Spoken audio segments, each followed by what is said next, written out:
Assalamualaikum warahmatullahi wabarakatuh. Perkenalkan, nama saya Ilham Erlan Ramadan dari Universitas Trunojoyo Madura yang sedang melakukan pengabdian masyarakat di Desa Langkap, Kecamatan Burne, Kabupaten Bangkalan, Madura. Di sini saya akan mengkampanyekan tentang gerakan hemat energi. Sebelumnya kalian tahu nggak apa sih energi itu? Energi adalah kemampuan untuk melakukan suatu usaha atau kegiatan. Jadi semakin banyak energi yang kita punya, maka akan semakin besar juga usaha atau kegiatan yang kita lakukan. Contohnya seperti gambar di bawah ini. Jika seseorang memiliki energi lebih, maka dia akan dapat melakukan suatu usaha atau kegiatan seperti angkat beban. Dan sebaliknya, jika seseorang tidak memiliki energi atau kekurangan energi, maka dia tidak akan melakukan suatu usaha atau kegiatan. Ada beberapa jenis energi yang bisa saya simpulkan, antara lain energi kinetik, energi potensial, dan energi listrik. Ketiganya saling berhubungan satu sama lain. Energi kinetik adalah benda yang bergerak. Jadi semua benda yang bergerak memiliki energi kinetik. Dan energi potensial adalah benda yang memiliki potensi untuk bergerak. Dan energi listrik adalah elektron yang berpindah muatan. Lalu apa sih sumber energi itu? Sumber energi adalah sesuatu yang dapat menghasilkan energi.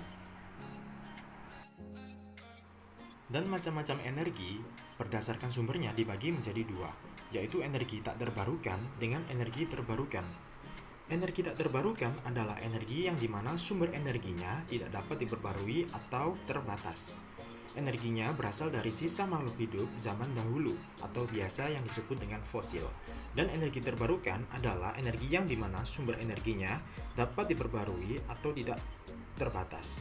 Energi ini berlangsung terus-menerus tanpa ada limit atau batas.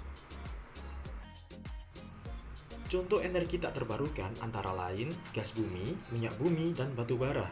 Sedangkan energi terbarukan terdapat panas matahari, angin, air, serta panas bumi. Sekarang kita masuk ke dalam kondisi energi di Indonesia. Indonesia masih menggunakan sumber energi tak terbarukan, yaitu batu bara, minyak bumi, dan gas bumi sebanyak 88,3%. Selebihnya menggunakan energi terbarukan yang masih bersifat kedaerahan. Pada penyediaan energi listrik di Indonesia, sebagian besar masih menggunakan PLTU dengan bahan bakar batu bara. Seperti contoh pada gambar, yaitu PLTU Paiton yang berada di Probolinggo, Jawa Timur. Di mana PLTU ini mensuplai energi listrik dari Pulau Jawa, Madura, hingga ke Bali. Hal ini membuktikan bahwasanya Indonesia memiliki ketergantungan terhadap bahan bakar batu bara. Saya mengutip dari Kementerian Energi dan Sumber Daya Mineral Republik Indonesia pada siaran pers nomor 311 tanggal 22 Oktober 2020 yang lalu oleh Menteri Arifin tentang transisi energi mutlak diperlukan. Dalam kutipan tersebut, mengatakan bahwasanya Indonesia masih memiliki ketergantungan terhadap energi tak terbarukan seperti batu bara, gas bumi, serta minyak bumi. Hal ini membuat Indonesia akan mengalami krisis energi ke depannya, di mana minyak bumi akan habis dalam 9 tahun ke depan, gas bumi akan habis 22 tahun lagi, dan batu bara akan habis 65 tahun mendatang. Lalu, apakah kita bisa mencegah krisis energi?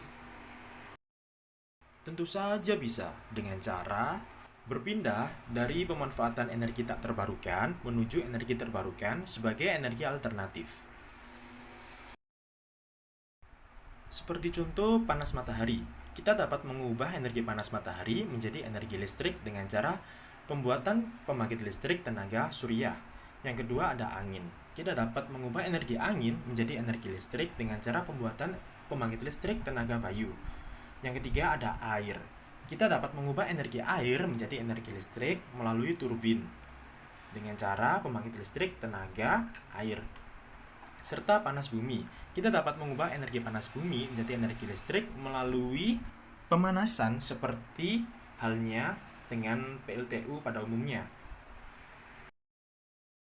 Lalu, apakah cukup hanya beralih ke energi terbarukan dalam menghadapi krisis energi yang ada di Indonesia ini? Tentu saja belum cukup jika kita hanya beralih ke energi terbarukan. Kita juga harus menghemat energi yang ada pada saat ini, mengingat kebutuhan energi di Indonesia tahun ke tahun semakin meningkat. Maka dari itu, ayo kita melakukan gerakan hemat energi dimulai dari rumah kalian masing-masing.